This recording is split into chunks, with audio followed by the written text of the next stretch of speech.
It's time for the Bookie and the Bettor Show. If you're a sports fan, now it's time to play the odds and make every bet count. New episodes post every Thursday on your favorite streaming service. Now introducing Rob Kowalski, the Bookie, and Randy White, the Bettor. Welcome to yet another episode of the Bookie and Bettor. I am your host, Robert Kowalski, joined once again by my friends at Baldini's, Randy White. Hey, Rob. Nick Schulte. Hey, how you doing? Thank you guys so much for joining again today. I figure we go and roll right into some of the things that I've been noticing over the last week. Lots to talk about, so why don't we just get right into it? Obviously, Argentina, the best in Copa America. Their game on Sunday against Colombia at Miami Gardens. I mean, the game was good, but unfortunately, it looks like a lot of the discussion went around what happened before the match. It was supposed to go at 5 p.m. Pacific. Didn't get started until about 70 some odd minutes afterwards. And why?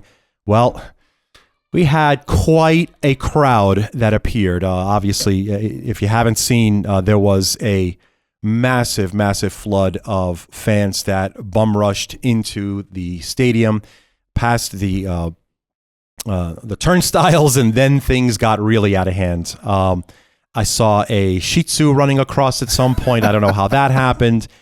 Fans were crawling in from vents like it was Die Hard style. There was a lot of mayhem that was going into it. And not only that, but who was arrested during this whole entire horrible event but the president of the Colombian Football Federation, Ramon Jesurun, and his son found himself in Miami-Dade prison for attacking officials and staff inside Hard Rock Stadium. Well, and also law enforcement, right? The law enforcement was involved. So that could be a nice offense for those guys. Oh, they better have a good lawyer. You know, yes, I understand. The World Cup is a mere 24 months away, and we are... North America is hosting it. There's going to be host stadiums in Canada, U.S., and Mexico. But if you want to take lessons learned from how to make sure you run things. Now, look, I don't get it. I mean, they kind of do Super Bowls pretty well, I would think. Mm-hmm. The only thing I thought of was how did they actually have patrons queue up, right? I got a background in stadium and arena management, and I just wondered, did they just say, go have at it, enter the pavilion as you want to? As you enter, don't they have the turnstiles? Well, yes. Where they click the number of correct, but the problem is approaching that, right? And so if you have everyone flooding at the same time, you're going to get, and then everyone's kind of corralled into holding pens, for lack of a better term. Things could get kind of messy. I have a question, okay? I said messy. American football is exciting. Yes. Okay? These people in the European soccer football take this stuff seriously for a 1-0 game. Yeah, that's why their stadiums have moats. Literally. Holy Batman, Robin. I don't know. I thought that, really the only other thing I wanted to mention about this, of course, incredible performance by the champions, Argentina. The only team to have back-to-back Copas and a World Cup championship all in the span of 4 years. So that's an incredible event. And yes, Nick, as you mentioned before we started rolling, Messi really didn't have much of a role in it. As a matter of fact, it was just before they broke at the 90-minute mark that he rolled his ankle, something so bad. If you want to go take a look at it, you could just type in Messi ankle, MESSI, for those of you that are looking at it. You gurus on the other side, the bookmakers. Okay, Randy White doesn't know much about soccer. I don't know if I know much about anything anymore. My wife says that. But if you have Argentina, all right, I didn't win. Because it was a prop bet after 90 minutes, it was a draw. Correct. So the draw wins. Yes, it does. That's not a prop. So you guys don't lose. Yeah, you guys don't lose. No, we simply offer up the bet beforehand. So welcome to betting football. This is how it's supposed to be done. And as a matter of fact, I don't think this is right. I have the winning team, and I don't win because it's nil after 90. Check your ticket before you leave the window.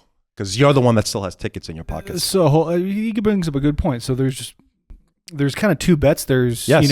90 minutes and then there's full time. Right. There's to raise the trophy or to win the match, irregardless of how. That's your typical mindset of decades of U.S.-based sports betting. Or there is what they call 1x2. So you could bet Team A, you could bet Team B, or you could bet the draw after 90 minutes plus injury time. So 90 minutes plus injury time? Plus injury time. That is correct. That just isn't right. When you pick the winning team, you're a winner. I'll make you a bet right now that your ticket said 90 minutes plus injury time. You know what? Actually, you know what? I'm going to do you a favor right now. I'm going to do it right here. This is going to be great, Randy. You know what I have to say about that bet? Turn out the lights, the party's over. That's just sir. wrong. Touche. That's just wrong. I don't think, look, the U.S. just doesn't love football I'm still as much as the rest of the world. You have 90 minutes, then you have 90 minutes plus injury time. Yes. What happens? Oh, no. It's the bet, original bet. The terms are you wager 90 minutes plus injury time. Okay. Then, which would be a full game minus the extra time. Field goal kicking contest or whatever they have. Okay, in the NFL now, it's basically 60 minutes. If it's a draw and the team wins, home teams win, you don't win in the NFL now. Let's start making those wagers. Yeah, can we get some? But you needed a champion. Huh? Once you pass the group stage and you go to the knockout stage, right, or the championship, you need to have a victor. So you have to come up with a way to come up with a victor. So, but that's like having a total over under on 4 quarters. That's actually just like having an all-star game, and if you're tied at the end of 9 innings, let's have a home run derby. That happened. Well, the rule was placed. Okay, an all-star game. I get it. But this is the championship. Yeah. Correct. It's just the way football something's not is right booked. in this sport. I'm just telling you something's not right. It's better. That's what it is. It's better. I'm telling you it's better. And as a matter of fact, if I had my way, of course from a bookmaker, thank you for nailing it. Of course. It seems Theoretical like hold Randy goes White up. goes broke. Well, You must look. If I had my options, and I probably will start doing this, you could offer pro football, NFL, same way, 90 minutes plus injury time, where you could bet Dallas, that's what I'm asking. Can we do Philadelphia, and yes, you can. no. Dallas, Philadelphia, or draw. Will you let me parlay those You together? can. So I'm going to take under 44.5, under 44.5. No. You could bet the You got 3-way. 2 bets. No. You can't bet the same total. You can't bet the same total. But they're 2 different bets. You got 1 4 quarters and 1 full time. Oh, here we go. Yeah, but Now- that's already baked in. Because if you're betting I love the total, odds on both of them because it's basically the same thing. That's It's not going to already go. baked in, but it's That's not not baked going to in go. for No, some- you just wanted it all your way. And, Yes, okay. I am the There's bookie. something Called a wrong here, trap. folks. Something desperately wrong. Wait a second. You actually think it's okay to bet a total in a 90-minute plus injury time and extra time as well? So you're basically getting. Isn't it the length of the game? But it is the same way. This is silliness. It's just like, in football. I don't understand. You can bet, first quarter, second quarter, third. It's just, Okay. instead of quarters, it's minutes. I'm going or to tell you whatever folks it right is. now, I'm never betting soccer again because Football. because I don't think I know what I'm doing. Well, all you need to do is bet 0-0. You're going to win like 90% of the time. Well, yeah, I figured that out after the match. Bet the draw. Really quick, because you can tell that we know a lot about we know a lot about European soccer. Football, basketball, baseball. If I'm a hardcore, what's the one trophy I want to win? What's the Super Bowl of? Is it Copa? Is it World No. Cup? It's World Cup, right? absolutely the World World Cup. Cup. Okay, but that only happens Every 4 years. Okay. Right. So, and then you have tournaments in between, right? And so there are top tier tournaments. You have UEFA, which is the European governing body. They've got the Champions League. So if you're a Champions League Premier winner, China, that's an incredible achievement. But this year was just everything incredible. We had Copa America, which was the best of all of North and South America. And then the European Championship, which we saw the winner, of course, Spain, which that's a whole other topic that we could talk about, but we'll move on to it for a little bit. What was the score in that one? I'm going to say 0-0. It's 2-1. They had 3 goals. Yes, they did. Why didn't somebody give me that info? What was the total? 2? Was 2, yes. One last thing I want to say on soccer. I think the U.S. Olympic team has a chance to do something really special. Bill Belichick is still looking for a coaching job. Just saying. He's a winner. Yes. I know we're not going to talk definitely about that, needs but a I soccer watched them coach. the other night against Australia. This team is not, I mean, with the depth they have, they don't have guys that can shoot the three. Wait, men's basketball? We're talking about the Olympic? I mean, okay, got it. Wait, so you don't think Steph Curry can shoot the three? No, they do, but you got to have more than one guy in international basketball. And what I noticed FIBA the rules other are night, different, now maybe yes. it's just Yes. an anomaly that that game nobody could hit. Well, let's get Bronny James. Isn't he killing it from 3 points? Last I saw, he was 0 for 15. Now look, like 4 okay, games. this is fresh. Literally, as we record, I just saw the result of it was a warm up of U.S. against Serbia, and Serbia kind of stuck around. Jokic was doing Jokic things after 1 quarter. Then all of a sudden, the U.S. team just like played it like it was Game 7 of the NBA Finals. Well, they didn't look well the other night. Their against Australia. defense was impossible. There was nothing you can do. And that's so good. I think they That's won good. by, it was double digits. I'm pretty sure is what they won by. Good. So Did you guys see the video? I don't know if this was real or fake, but it was a Serbian basketball game, and they just had a bunch of pyrotechnics. Oh, yeah. And everything. Was that legit? absolutely. Yep. That's a badass stadium. The Euro League. Hopefully, you're not behind the smoke when you're paying for tickets. But Euro League is like NBA, but it's like, a club scene is basically what it's at. And they're physical. Let me tell you, those guys Oh are yeah, physical. no, they'll play. They'll play. To me, I watched a couple of Euro League games, and it's actually like the best in similar fashion to the Champions League in football. They take the top of every tier, they match them up against each other to be the best European basketball club. Now, So, they a lot of don't fun. allow the Colombian football guy, soccer president, Yes. to go to these games. He's in jail. basketball. He's in jail. Oh, right he's now. in Well, jail. he may have been released by now, Okay, but yeah, okay. he's got Oh, he won't be attending the no. the he's- exhibitions. Okay. Summer League, of course. We're already, the 12th was the first day of the NBA Summer League in Vegas, and of course, offering up odds, side total, and money line on all of the matchups from early afternoon sessions to late evening at the Book of Baldini. So, it's been an interesting thing to watch how the young players are developing, and yeah, I know we wanted to talk a little bit about LeBron James Jr. and, well, I don't know. Some players already are starting to think that maybe he's just not fit for the pros, but I don't know. I mean, I'm trying to put this into a perspective where, like, if that's my son, I don't know. I mean, is really the point behind all of this is if we want to circle back to the Lakers and LeBron James. I mean, think about what kind of a career he's about to have post NBA. Mhm. How much money he's going to have and how much he's going He's to gonna own have an his own team. Yes, He's gonna have he's his going own to own team. an NBA team. Probably in Vegas. Probably in Vegas. But here's the big point. And, this is what we talked about a few weeks ago. Here's a guy you paid $7.9 million for, okay? Your second Junior. round pick. Got it, right. Your second round pick. Now, granted, it takes use for a college player to get used to, I think, the speed and the length of the guys for an NBA game. But this kid is 6 for 26. He was over from the 3-point line. Yeah, last I saw, it was over 15. He's got 12 rebounds, I think, in 3 games. Is this the guy you want to risk basically everything for? Because the Lakers need depth. Yes, they do. And they need a do scorer. not have that. No. He is not. Here's a kid that played minimal games in college, and he wasn't a Kobe in high school. Let's be honest. And he wasn't a LeBron in high school. No one probably will So, be. no, but again, to waste that kind of money on a second-round pick when there were some great players out there, some talent. There were some backroom dealings somewhere in that. I'm not trying to hate on the guy. I just you look at his body of work and you kind of question, why are you here? Like, what have you done to deserve Well, that? and I think. But again, I'm not all a scout, legacy. so who knows? I believe this is a legacy play. I just think that Senior wanted to play with Junior. He wanted to say we played on the same court together. I think it goes back to what we talked about a couple weeks ago, and it's if you're an owner of a team, what's more important? Thank you. Right. Winning a championship or making money? The optics. Yeah, right. I mean, it's Well, and here's the thing, and I put this in perspective with a couple 3 weeks ago.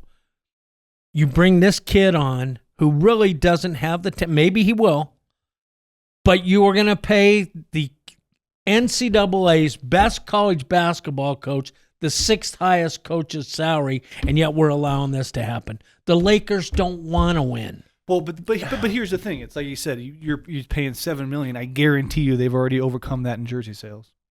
Yes, they did. Of the kid. Absolutely. Great point. And not only that, but Randy, okay, so let's go and think about, let's play advocate for the devil.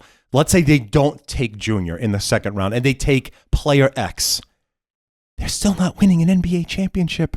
No, they're not. Right. So no, they're not. If they're not going to win an NBA championship, no matter what, then it's legacy time. It's got to be optics time. But what do you tell the D'Angelo Russells and the other players on this team? Okay. Sorry. Sorry? Sorry. This is the way it is. Yeah. I know. I get it. Look. I don't understand that. I don't understand that. Why keep D'Angelo Russell? They should have shipped him off. And again, build for the future because D'Angelo's all right, you know what? there. That's fair then. I'll buy that. I'll buy all of that. Get rid of him and rebuild. Get anything. Get pieces back. Just get draft picks back even. Look at what the Brooklyn Nets did. I know there was rumor out there they were looking at trading Austin Reeves. Now here's a young guy that really hasn't totally developed. I think he's him. I would keep. Yes, I would. And they were looking at trading him. I'm at a loss for words with this franchise. It kind of reminds me of Jerry Jones in pro football. I won't say anymore. No, we'll get to all the NFL. That's. Do you think Jerry's ever going to sell the Cowboys? Well, I know there's some people out there making offers right now. It's a question of whether they're true or false. It's just an open checkbook. Just whatever you want. Here you go. Pretty much. Jerry, adopt me. I've got some great ideas. Adopt me. All right, fine. All right, I was going to go on. On that point, did you hear that? I think it was Dak Prescott and his girlfriend broke up after 5 years. She knew she was never going to get a ring. So. Ah ha ha. Bum. Ba-dum-bumps. Randy got you. Turn out the lights. The party's over. Brandon Aiyuk has formally requested a trade since we want to move on to NFL. I don't think he's going anywhere. I don't. Well, let me get this right. There's they no offered incentive. $26 million for this kid, right? Mm-hmm. And he wants 30. Yes. Can somebody please help me? What is going on in this world today? No, he wants Justin Jefferson money. Is what he wants. Yeah. That's the new ceiling. But he turned down the 26, right? Minimum he wanted was 30. So what I heard was immediately after the Super Bowl, a couple days or something, he went and he asked the Niners for 26. They denied it. Then come off season, so on and so forth, the Niners went back to him with 26. At that point, Amon-Ra had signed his contract, I believe, at 28. Yes. Right. Jefferson is at 30. And right. So he goes, no, 26 is not going to cut it that's anymore. old news. So play the game. However, I think he does not. The Niners hold all the cards. So obviously the Niners drafted the rookie, so they have some depth there. What I heard is basically they're not going to trade him. They're going to make him basically stay and play out his final year of whether he sits or not, who knows. And then come next offseason, they're going to franchise tag him. Okay. They have the NIL and the NFL. At that point, they have the NIL and the NFL. Yeah, well, that's old Batman. news. But that's I mean, it's been unfortunately you're seeing it more and more. And I mean, as a fan, it sucks. But looking at the players, you understand because I mean, you're talking about if you get hurt, you're costing yourself millions, hundreds of millions of dollars potentially. Yeah, we're gonna get there. My Nick, only question to everybody out there and to you guys: okay, who in the end result pays for this? We do, the fans. Is this for? I think the greatest game played is football. Mm-hmm. I really do. I agree. But the only people that it hurts in the end are the people that are purchasing tickets. The owners are making all kinds of money. Now you got players making, I don't care if it's a 17-game schedule. They're making astronomical money that you look back in the old days of the Johnny Unitas's and the Bart Stars and those guys, and they barely had enough money to pay their rent. Not purchase a house, pay their rent. Mm-hmm. That was a second job. Yeah. Randy, you did ask us actually that question: who ends up paying these players? But you kind of answered it yourself there. Yeah. But just to clarify, though, I'm going to say, and I don't know the stats, but I'm going to say ticket revenue probably makes up less than 10%.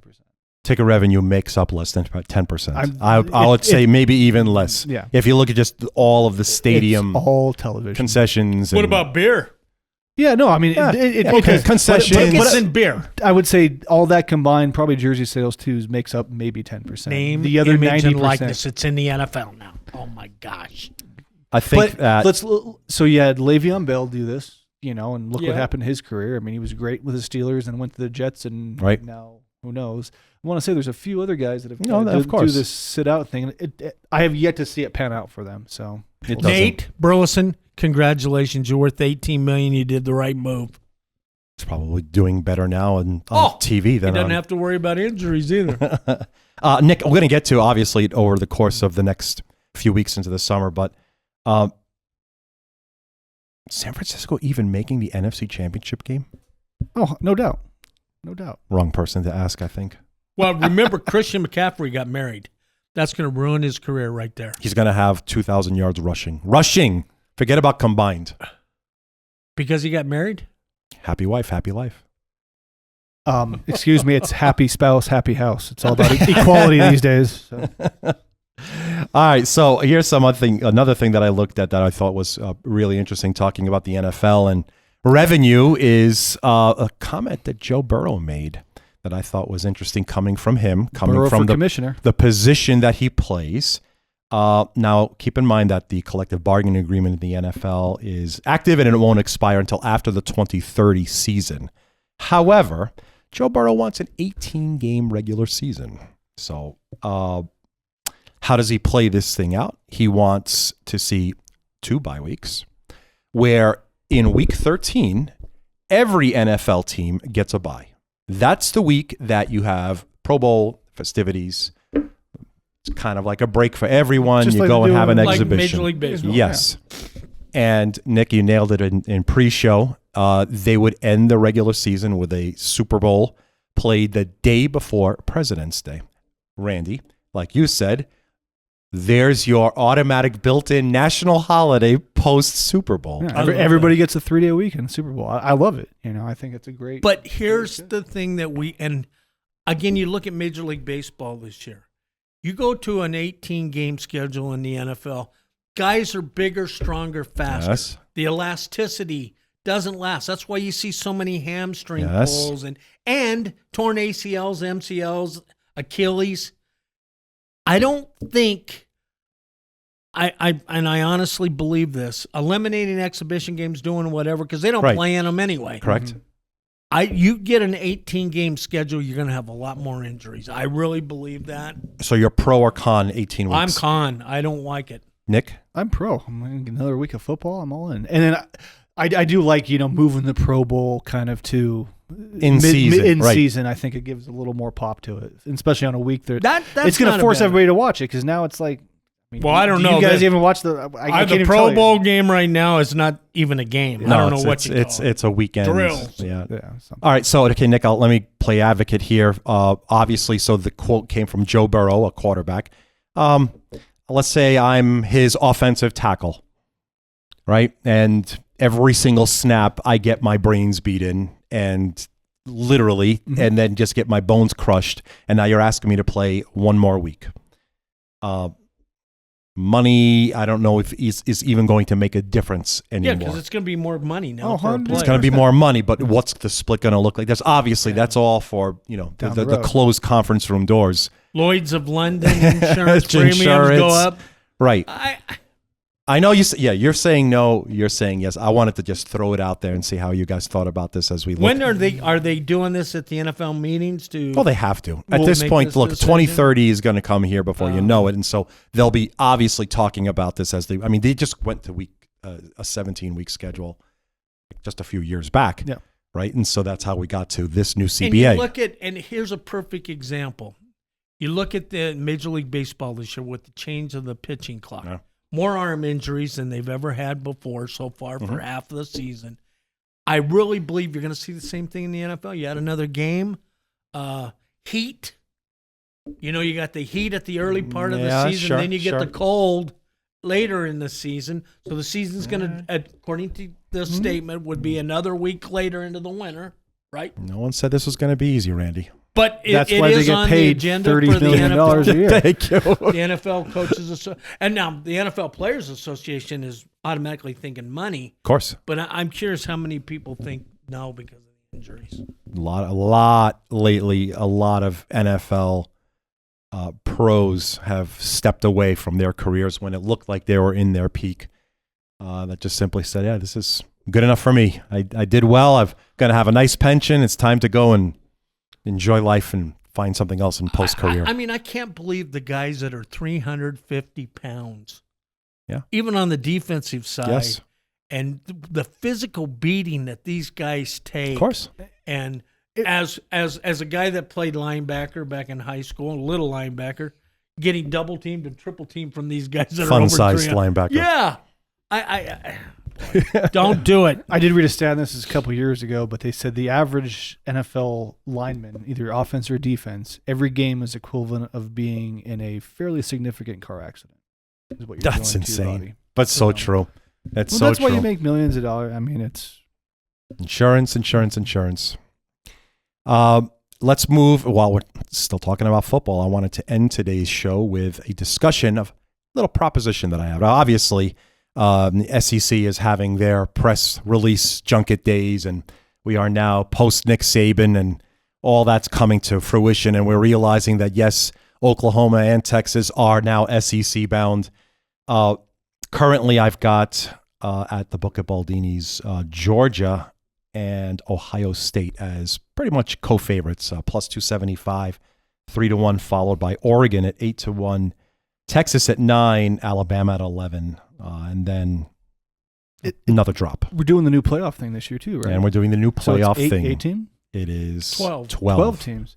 So that's Yes. going to definitely mess with those numbers a little bit. for sure. Again, I think the higher seeds, and I like Ohio State a lot, more so than Georgia. I love Ohio State's got a ton of talent coming back.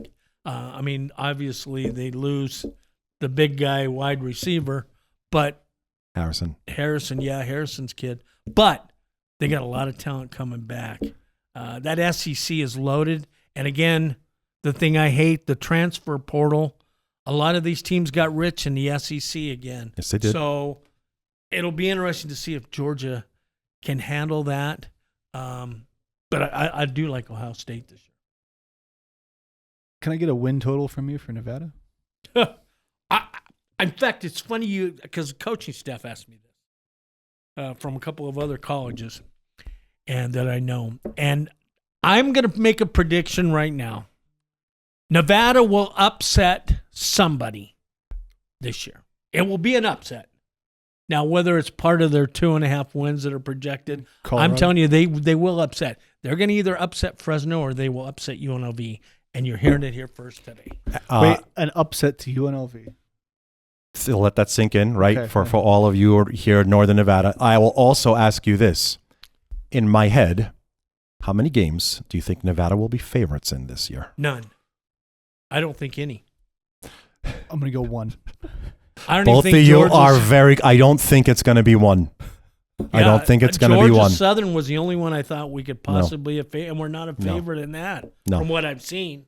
So obviously, what I want to well, actually, as we move into starting with next There will week's be an episode, upset. Mark my words.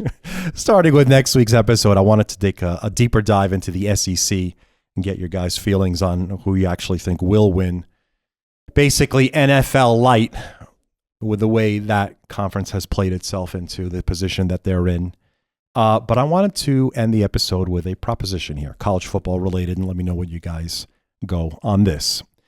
We're going to take, you mentioned Ohio State and you like their option. I'm going to give you a prop of Ohio State and Georgia to win the championship versus the field.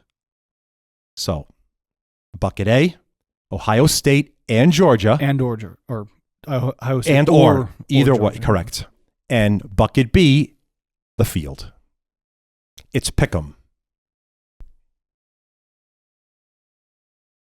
I'm going with those two. One of those two to win it all. Yeah, you thought for a while there. I think I got a good number. You did. That is a tough one, but I do like those two. Nick? I would tend to go Ohio State and Georgia as well. However, I'm usually not a huge futures guy. When I do bet a future, it's just to kind of cover something down the line. So at that point, I would take the field and then kind of see how it's looking halfway through the season. Because, if they, right. One of the teams doesn't even make the playoffs, they have Patsy Cline or something like that, you're sitting pretty good and you can really hedge, come playoff time. And I'm going to give you a surprise team. Go ahead. And they're from the Mountain West. Boise State is loaded. And, with Malachi at quarterback, which I think he's going to start, the USC ex-transfer, this team is loaded. Let me tell you, they're going to shock some people. They've got 4- and 5-star kids on this ball club. They're going to be tough, very tough. Randy, I just had to scroll 4 times to get to Boise's odds to win the title. What is it? What do you think? 40-1? 40? No, if you add a 0, you're not there yet. For Boise? 600-1. I'm sorry. You are off. With all the talent they have? I thought you were going to give me someone from former Pac-12 or Big Ten. No, Boise's loaded. 600. I think from the out of 5. Broncos. Boise State 600. Broncos. Mark my words, they will. I think they're in the 12-team field. I'm going to go. I'll just give you one early one. That's a pretty, it's 600-1. Yeah, they're loaded. Randy, this episode's not going to age well for you. Turn out the lights, the party's over. That's it for today. Thank you so much for joining us. Do find us next week and beyond as we start to take a look deeper into college football. And of course, we'll start to break down NFL divisions as we make our way to week number 1 of the NFL. We'll be here before you know it. For Randy Wyke and Nick Schulte, I'm your host, Robert Kowalski. Once again, it's the Bookie and the Bettor Show. Thank you so much for joining us. Thank you. Thanks, guys. Thank you for listening to the Bookie and the Bettor Show. New episodes post every Thursday on your favorite streaming service.